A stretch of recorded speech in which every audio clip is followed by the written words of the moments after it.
কেমন আছো সবাই? আশা করছি তোমরা সবাই ভালো আছো, আর আমি কিন্তু খুব ভালো আছি। আজ বোনকে আইবুড়ো ভাত দেবো। ছোট বোনের বিয়ে সামনেই চলে এসেছে, তো সেই জন্য আজকে আইবুড়ো ভাত দেবো। আর মাত্র কয়েকটা দিন হাতে গোনা। তো আইবুড়ো ভাত দেওয়ার জন্য অনেক কিছু রান্নাবান্না হবে, সেগুলোই তোমাদেরকে শেয়ার করছি। মাছের মাথাটা দেখতে পেলে, ওটা মাছের মাথা দিয়ে মুগের ডাল হবে। মুগের ডালটা অলরেডি আমি সেদ্ধ করে নিয়েছি, সেদ্ধ হয়ে গিয়েছে। আমি হালকা করে ভেজে ডালটাকে ধুয়ে সেদ্ধ করে নিয়েছি। দেখো ঠিক এরকমভাবে সেদ্ধটা হবে। তো ডালটা সেদ্ধ হয়ে গিয়েছে, আমি নামিয়ে নেব। আর এই যে মাছের মাথা, এটা ভেজে মুগের ডাল রান্না করব। তো তোমরা ভিডিওটা স্কিপ না করে দেখতে থাকো কি কি রান্না হয় বোনের আইবুড়ো ভাতে। তো দেখো মাছে লবণ হলুদ সব দিয়ে দিয়েছি, দিয়ে ভালো করে মাখিয়ে মাছের মাথাটাকে সুন্দর করে ভেজে নেব।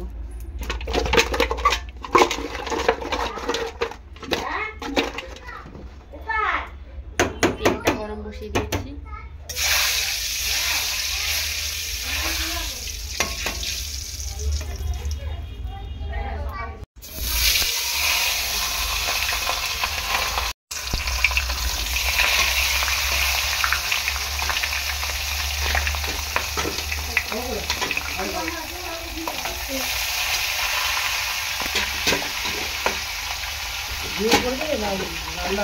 দুটোই হবে, আইবুড়ো ভাতে রান্না বান্না ভিডিও করবো না। মাছটা তুলতে গিয়ে পড়ে গেছে, তখন দাদাভাই হাতটা নিচ্ছে, আমি ভাবো ওটা উল্টে পাল্টে ভেজে নেবো।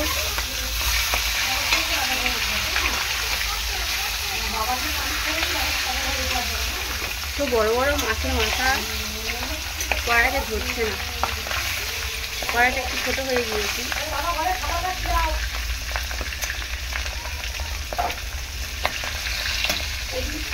নিয়ে নিয়েছি আমের চাটনি। আমের চাটনি হবে, একদম কাঁচা আম ছোটো ছোটো করে কেটে নিয়েছি।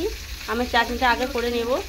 তো কেটে ভালো করে ধুয়ে নিয়েছি, একদম টক আম। তো এটা দিয়ে আজকে চাটনি হবে। আর গরমের সময় আমের চাটনি খেতেও কিন্তু বেশ ভালো লাগে।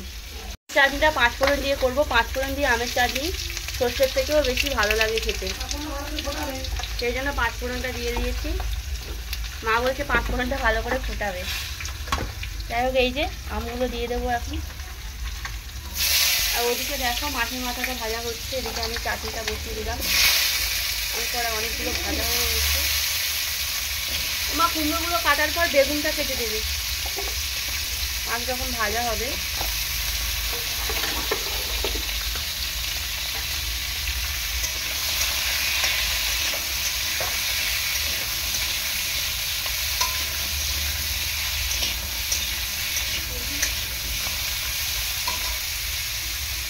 দিলাম লবণ আর একটুখানি সামান্য একটুখানি হলুদ দেবো।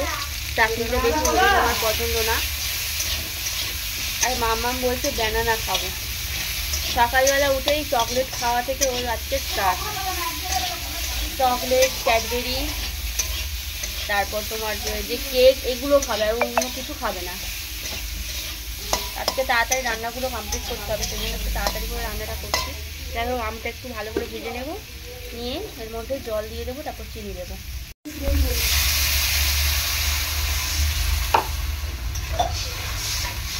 একদম সহজ পদ্ধতিতে খুব সুন্দর আমের চাটনি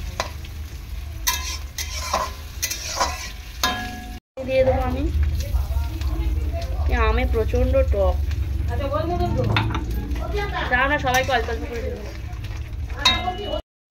চাটনিটাও হয়ে গিয়েছে, আর একটুখানি ফুটিয়ে নামিয়ে নেব। আর এদিকে দেখো পেঁয়াজ দিয়ে দিয়েছি, শুকনো লঙ্কা ফোড়ন দিয়ে দিয়েছি।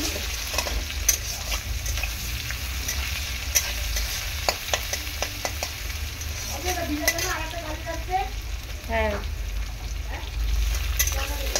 টমেটো দিলাম।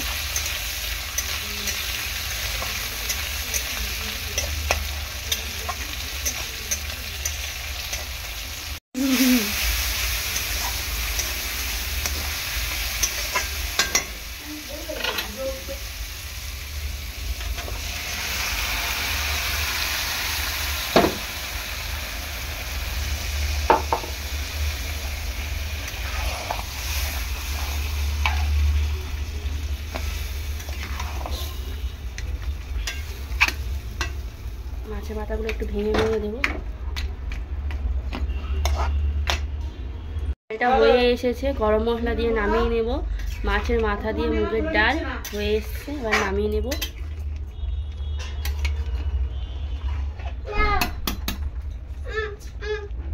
কি হয়েছে?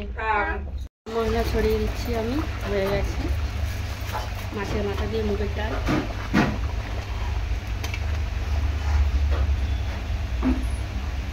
5 রকম ভাজা বলছিলাম, তার জন্য এই যে আলু কেটে নিয়েছি, আলুটা ভাজা হবে। আলুটা লবণ হলুদ দিয়ে মাখিয়ে নেব।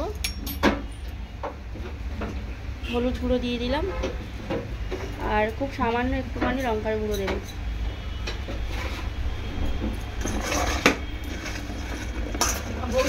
এইগুলো ভেজে নেব।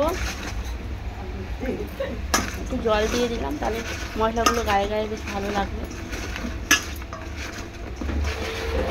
কুমড়োও ভাজা হবে, কুমড়োটা কাটা হয়েছে, আগে আলুটা ভেজে নেব। গরম হয়ে গেছে, এই তো আলু ভাজা বসিয়ে দিলাম।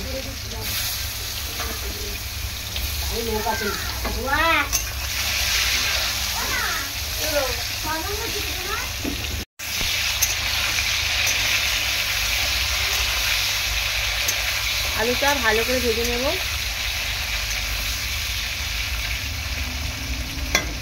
আলুটা ভাজা হচ্ছে, ততক্ষণ আমি কুমড়োটা মাখিয়ে নেবো। এই যে কুমড়ো কেটে নিয়েছি,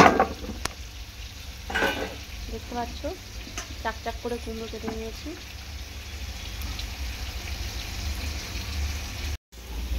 লঙ্কা হলুদ লবণ সব দিয়েছি, উপর থেকে চিনি দিলাম কুমড়োর মধ্যে, যাতে কুমড়োটা খুব মিষ্টি মিষ্টি লাগে।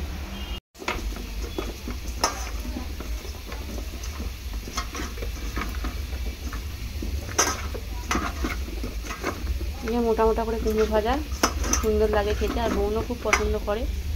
আর এদিকে দেখো আলুটা অনেকটাই ভাজা হয়ে গিয়েছে, আর একটুখানি ভাজবো, ভাজলে হয়ে যাবে।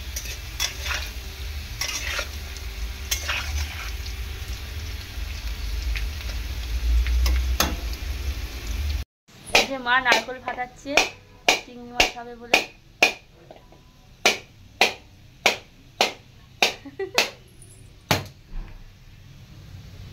নারকেলের জলটা মালাইকারিতে দেবে।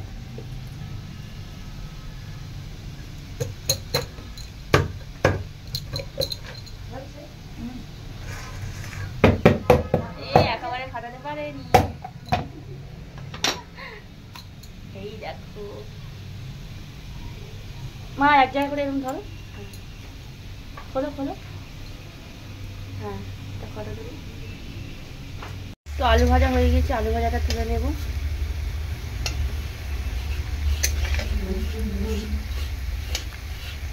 অলরেডি আমি কয়েকটা পটল কেটে রেখেছিলাম, মানে ভেজে নিয়েছি।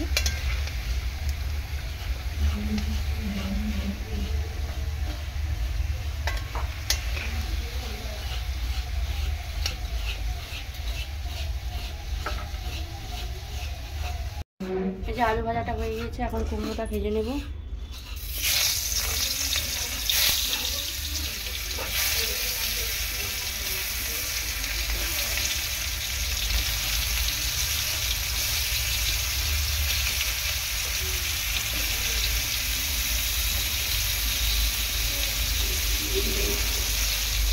আর এই যে দেখো ভেন্ডি কটা ভেজে নেবো, তার জন্য কড়াইতে তেল দিয়ে দিয়েছি, এর মধ্যে পটল ভেজেছিলাম।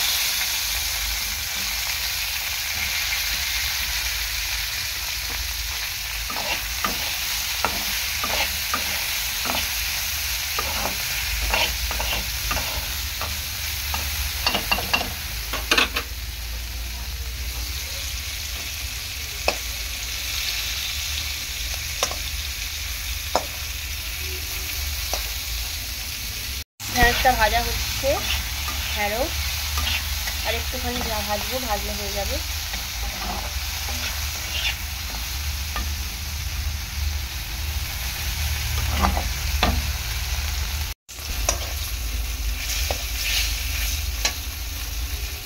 কুমড়ো ভাজাটা তুলে নেবো, এবার হয়ে গিয়েছে।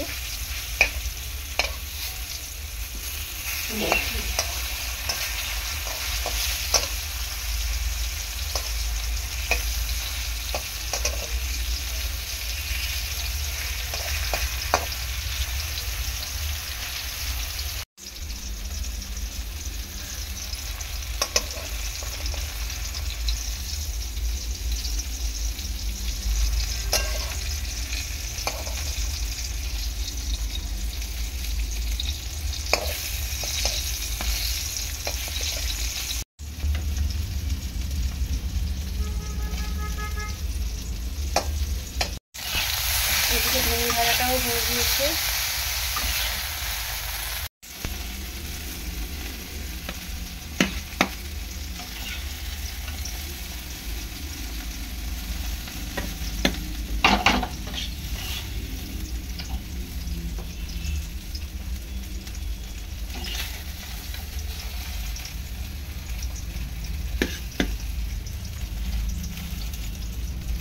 এটা আইলা মাছ ভাজা হচ্ছে।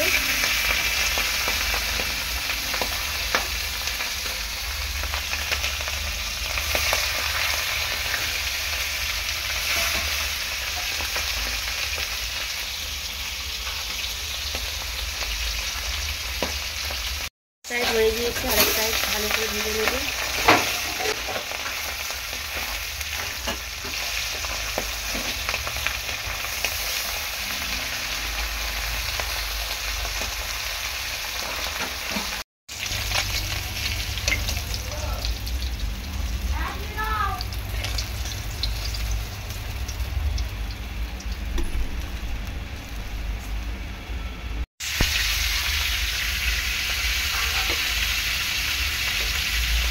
মশলা মাখিয়ে মাছগুলো আমি ভেজে নিয়েছি। আর এদিকে দেখো মাংস হবে, তার জন্য আলুটাও ভাজা রেখে দিয়েছি।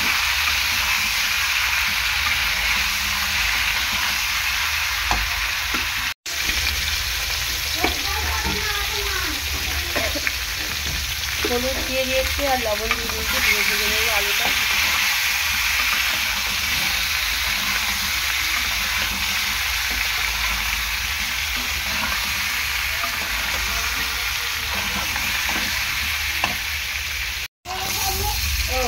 হলুদ দিয়ে আলুটাকে ভেজে নিয়েছি। মাছটা ভাজা হয়ে গিয়েছে, এবার মাংস চিংড়ি মাছ হবে। এই যে দিয়ে দিলাম টমেটো, চিংড়ি মাছটা করবো বলে টমেটো দিলাম। পেঁয়াজটা তো অলরেডি ভেজে নিয়েছি।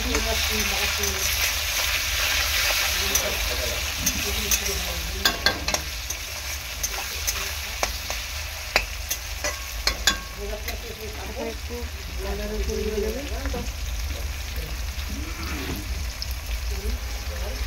আর এই দেখো চিংড়ি মাছ। তোমার এই চিংড়ি মাছের নামটা কি তোমার? বাগদা চিংড়ি। বাগদার নামটা গুলিয়ে গিয়েছে। এটা বাগদা চিংড়ি ঝাল হবে। বাগদা চিংড়ি মাছের ঝাল।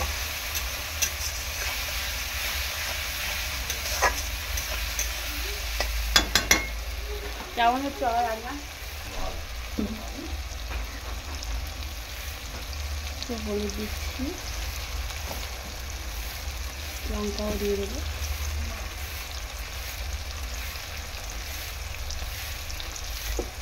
আমার একটু জল দেবো মশলাটা কষানোর জন্য।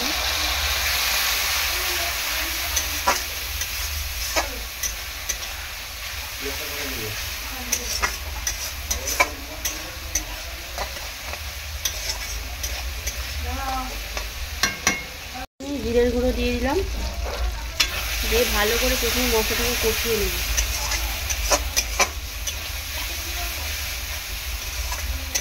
এরকমভাবে চিংড়ি মাছের মালাইকারি করলে একবার খেলে না মনে থাকবে যে একটা চিংড়ি মাছের মালাইকারি খেয়েছিলাম। আর এই যেটা দেখতে পাচ্ছ নারকেলের জল আছে এর মধ্যে, আর নারকেল কুড়ে সেটাকে একদম গরম জলে দুধটা গালিয়ে নিয়েছে। অনেকে নারকেলের ছিবড়াটা খায় না, বিশেষ করে আমাদের বাড়িতে নারকেলের ছিবড়াটা খাওয়া হয় না, সেই জন্য আর কি।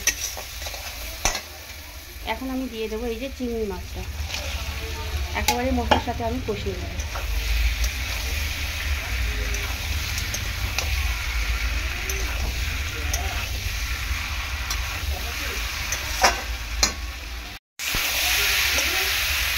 চিংড়ি মাছটাকে প্রথমে ভালো করে কষিয়ে নেব।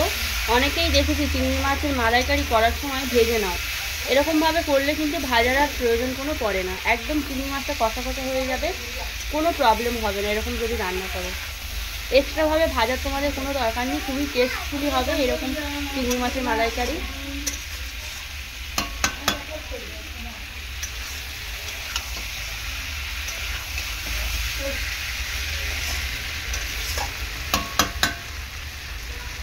এবার একটু লবণ দিয়ে দেবো।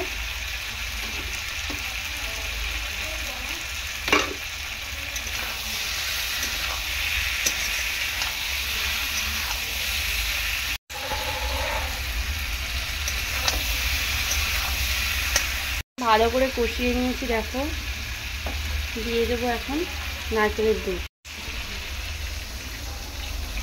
এর মধ্যে নারকেলের জল আছে আর নারকেলের দুধও রয়েছে। একটা গোটা নারকেল দিয়েছি।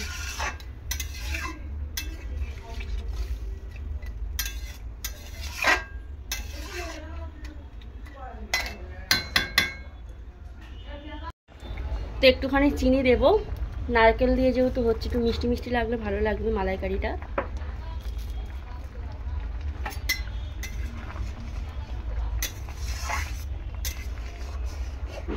আমি কিন্তু এক্সট্রা কোনো জল দিইনি, ওই নারকেলের যে জলটা ছিল সেটাই দিয়েছি।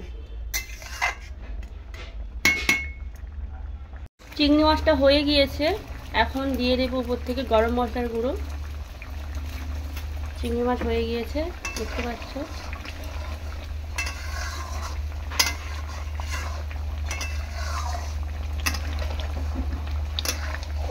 খুব সুন্দর স্মেল বেরোচ্ছে। তোমরা কারা কারা চিংড়ি মাছ খেতে পছন্দ করো কমেন্ট সেকশনে কমেন্ট করে জানিও। আর এদিকে দেখো মাংস হবে, তার জন্য এই যে মাংসটা বসিয়ে দিচ্ছি।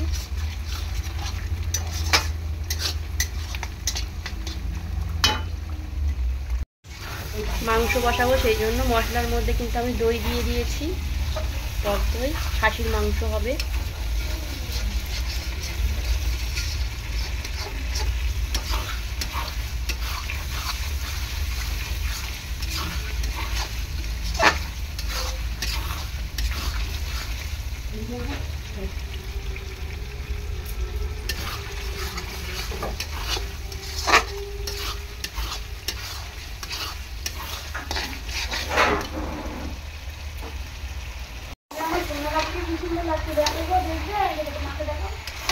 দেখি মামাম কেমন সাজুগুজু করেছো।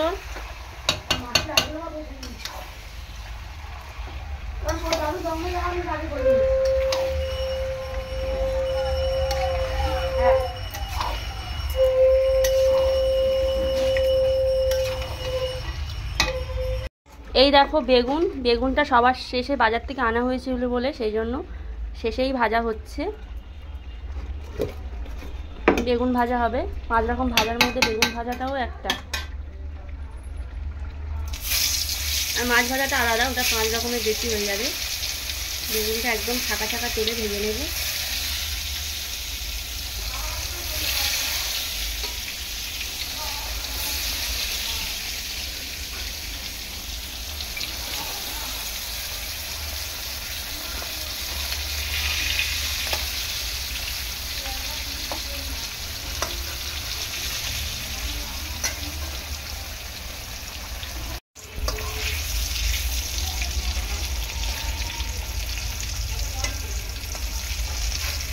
বেগুনটা উল্টে পাল্টে ভেজে নেব।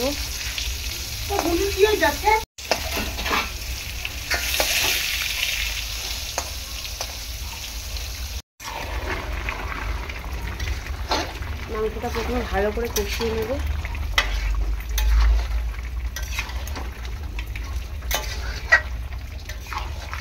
তারপরে জল নেব। বেগুনটা তো ভাজা হয়ে গিয়েছে, আমি এখন তুলে নেব বেগুন ভাজা।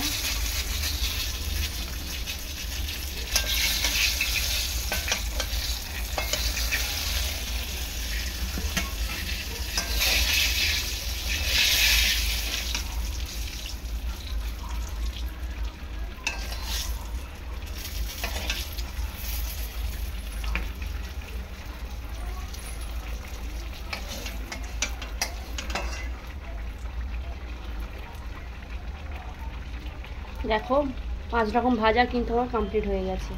এদিকে দেখো মাংসটা এখনও কষানো হচ্ছে, যতটুকু জল উঠেছে পুরোটাই কমে যাবে। তারপর যেহেতু দই দিয়েছি সেই জন্য একটুখানি জল উঠেছে, তো এই পুরোটা একদম কমিয়ে নেব। তেল ছাড়বে মাংস থেকে, তখনই আমি কষানো বন্ধ করব। আর অন্য সাইডে কিন্তু এই যে হচ্ছে বেগুন ভাজা। এদিকে দেখো দুধ বসিয়ে দিয়েছে মা পায়েসের জন্য, গোবিন্দভোগ চালের পায়েস হবে সেই জন্য দুধ বসে গিয়েছে। তো যা যা রান্না করছি সবগুলোই তোমাদেরকে শেয়ার করছি, তোমরা ভিডিওটা দেখতে থাকো স্কিপ না করে।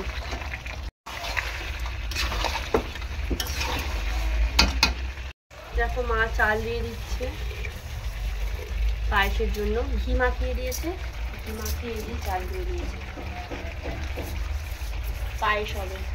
দেখো মাটনটা এই যে ফুটছে, টকবগিয়ে খাসির মাংস আর একটুখানি হবে, সেদ্ধ হয়ে গেছে।